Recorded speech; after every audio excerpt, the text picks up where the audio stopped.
कुछ कहेंगे उसको लेकर देखिए, हम लोगों ने पहले कांग्रेस से अधिकार मांगे थे और अब तीसरी योजना में भारतीय जनता पार्टी से हम बड़े अधिकार मांग रहे हैं। यदि भारतीय जनता पार्टी ने हमारे अधिकारों को बहाल नहीं किया तो निश्चित तौर पे हमें पूरी तरह से नया रास्ता बनाना पड़ेगा।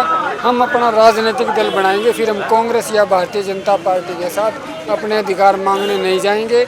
और जो लोग आज डीएससी समाज की अनदेखी कर रहा है उन लोगों को हम बता देंगे आज ये डीएससी समाज क्या है। जिन नेताओं ने हमारे डीएससी के लोग टिकटें कटवाने का काम किया है, इनके सभी विधानसभा क्षेत्रों में, चाहे वो भारतीय जनता पार्टी के कैंडिडेट है चाहे कांग्रेस के कैंडिडेट है, इनको अपनी सीमा में रखने का काम ये डीएससी समाज करेगा।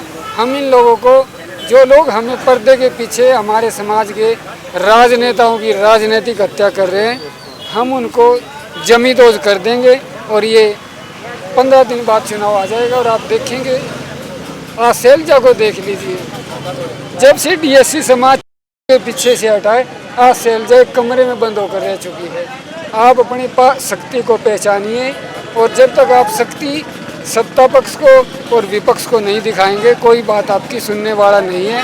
और आज इस चैनल के माध्यम से जो लोग आप जैसे वीडियो रिकॉर्ड कर रहे हैं, हम सरकार को खुलेआम चेतावनी देते हैं, ये भारतीय जनता पार्टी और डीएससी समाज की तरफ से आखिरी अवसर है। इसके बाद हम इनको कोई अवसर देने वाले नहीं हैं।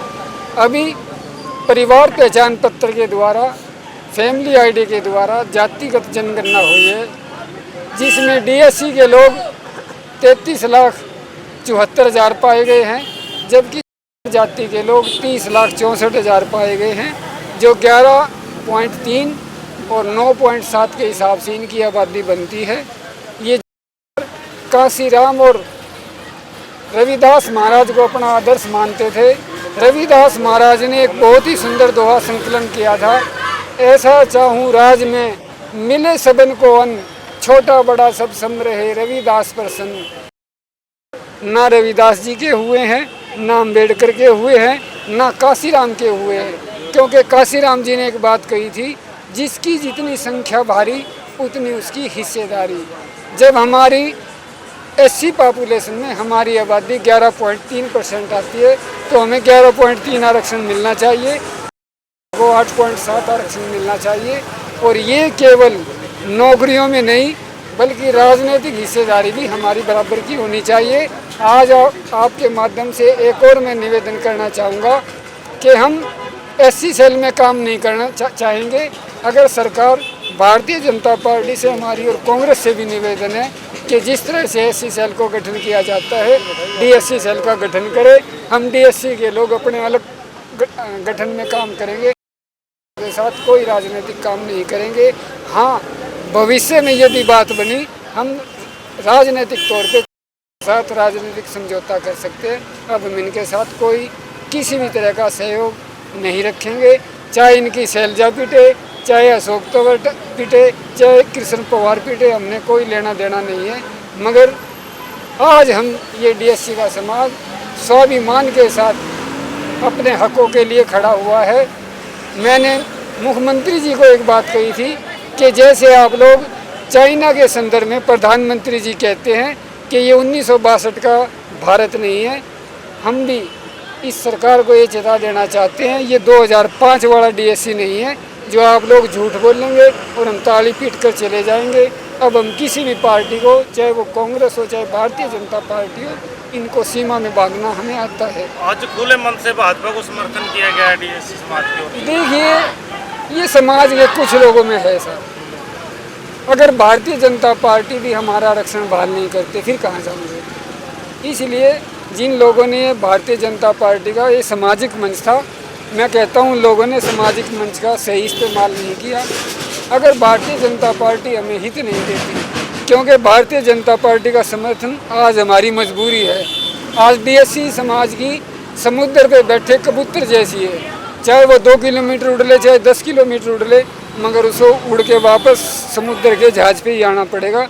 मगर मैं इन बातों से थोड़ा अलग हूँ। नहीं, आज समर्थन हुआ कि नहीं हुआ? देखिए, कुछ लोगों ने समर्थन किया है, कोई बात नहीं। ये हमारा समर्थन भारतीय जनता पार्टी को भी अंतिम रहेगा, क्योंकि अक्टूबर में रिजल्ट आने वाला है और रिजल्ट के बाद भी यदि इन्होंने हमारे अधिकारों को बहाल नहीं किया, हम निश्चित तौर पे इस सरकार को भी भूपेंद्र सिंह हुड्डा जैसी अवस्था में ला के दे देंगे। ये चमार भाई बीजेपी के मुख्यमंत्री को ये कह के डराते हैं कि इस आरक्षण को भजनलाल ने लागू किया था और हमने उसको सत्ता में नहीं आने दिया। हम भी आपके माध्यम से एक बात कहते हैं, इस आरक्षण को भूपेंद्र हुड्डा ने ख़त्म किया था। हम उसको 2 बार तो हरा चुके हैं, तीसरी बार भी हराएंगे।